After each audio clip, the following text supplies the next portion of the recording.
Good morning. Greetings from One Clean Island Studios. Today is Tuesday, March 24th, 2020. I'm Danny Hughes here, and joining us at One Clean Island is County Commissioner, former Mayor Craig Cates, and Chamber of Commerce Director Scott Atwell. Be reminded that One Clean Island is a Key West-based initiative whose purpose is to act as a conduit of best factual information regards to protecting our residents and others with response to COVID-19 and coronavirus. I now turn you over to the panel, Commissioner Cates and Scott Atwell. Good morning, everyone. I'll defer to you. Okay. You've got more authority than me. I guess we want to give everyone a little update on what's going on. I want to update everybody on the county. As of yesterday's meeting, yesterday morning, the hospital has one capability of standing up 100 beds, but they don't have any reason for it yet. They have 7 isolation rooms that they could use, but they're not using them yet. They don't need to. The county is keeping our beaches open so the residents can get out and get some fresh air, get into salt water if they wish to, and just so they can keep their sanity in this kind of a crazy time. And we're also keeping the boat ramps open to the residents, but not out-of-town residents. We don't want people coming from other cities to the state and coming to Key West, the upper Keys mainly, Key West and the middle Keys. But the residents are allowed to use them to get out in the water with their families. Everybody's practicing social distancing, even with the boats. They're keeping a minimum of 7 feet away. They're going out in smaller groups. So I believe everybody is taking this very serious down here in the Keys, and they're practicing One Clean Island. Commissioner, what you just said about the hospital is very important because the governor has put out a guideline that there can only be emergency things happening at the hospitals, and we're doing really well with the coronavirus right now, and that hospital is under capacity.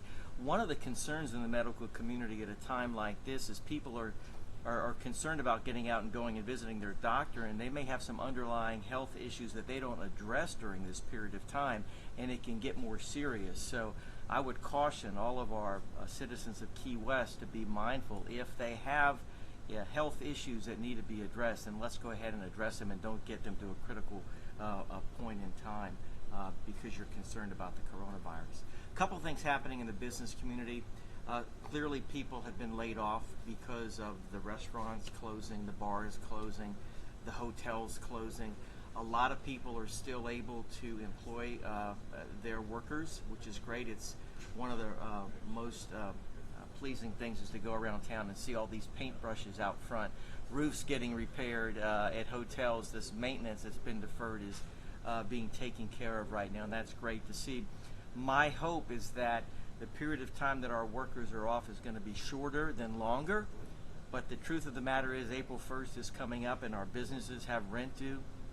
Our employees who've been displaced have rent due. And if you're a landlord out there, I would just encourage you to have some mercy on this environment at this time. We're going to emerge from this, but we have to do it together and keep this community together. That's what this One Clean Island is about. So that's my encouragement to the landlords, and the chamber is going to be here to be part of that recovery when it happens. And Scott is absolutely right about the business community and the workers here in Key West. I hope the landlords work with their tenants, whether it's residential or it's business. If there's stores go black, there's dark, there's going to be a long time before they get a new person in there, a new business, and the startup time on a business takes a long time. Also getting funding. These businesses, even though they can't pay their rent now or barely can pay it, they can open back up as soon as the all clear and the tourists start to come. So it will be open in one day, which would not happen if they go dark. So, and also for the workers, we need the workers to be able to afford to stay here. Let's work with them also with their rents, and hopefully the government with the stimulus package comes out and gets these people some money so they can survive and last until we can get up and running again. But the priority of One Clean Island is to make sure Key West and the Florida Keys is clean and safe, so when they give the go-ahead, we are ready to go for a safe place so people come visit. Tomorrow in the Citizen, I have a column.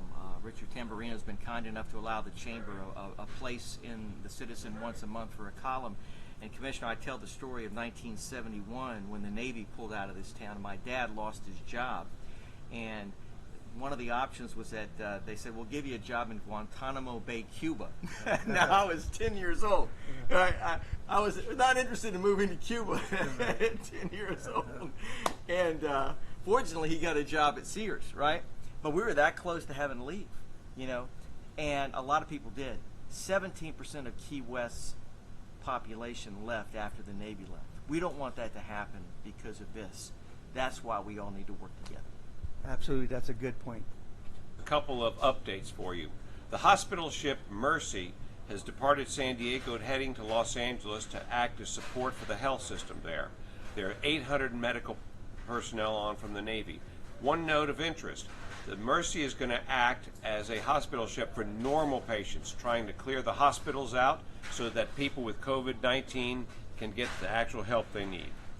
On another note, the Florida Keys National Marine Sanctuary will still hold its monthly meeting. Tuesday the 24th, that's today, from 9 a.m. to 1 p.m. You can get information at www.floridakeys.noaa.gov. A recording of the webinar will be available on YouTube.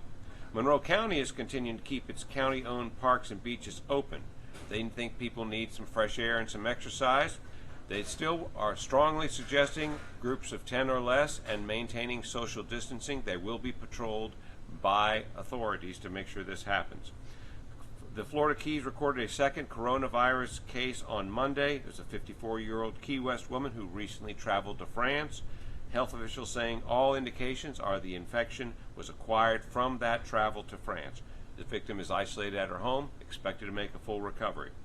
Now, as of 8:30 in Florida, there are 1,227 positive cases of COVID-19, of which 1,147 are residents, 80 from out of town. The death rate from coronavirus in Florida is at 1.4%, 17 people.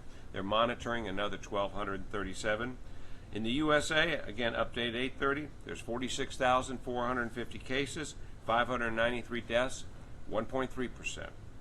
Globally, as of 8:30, 392,331. Global deaths are 17,156, or 4.4%. More to come from One Clean Island Studios. Thank you for joining us.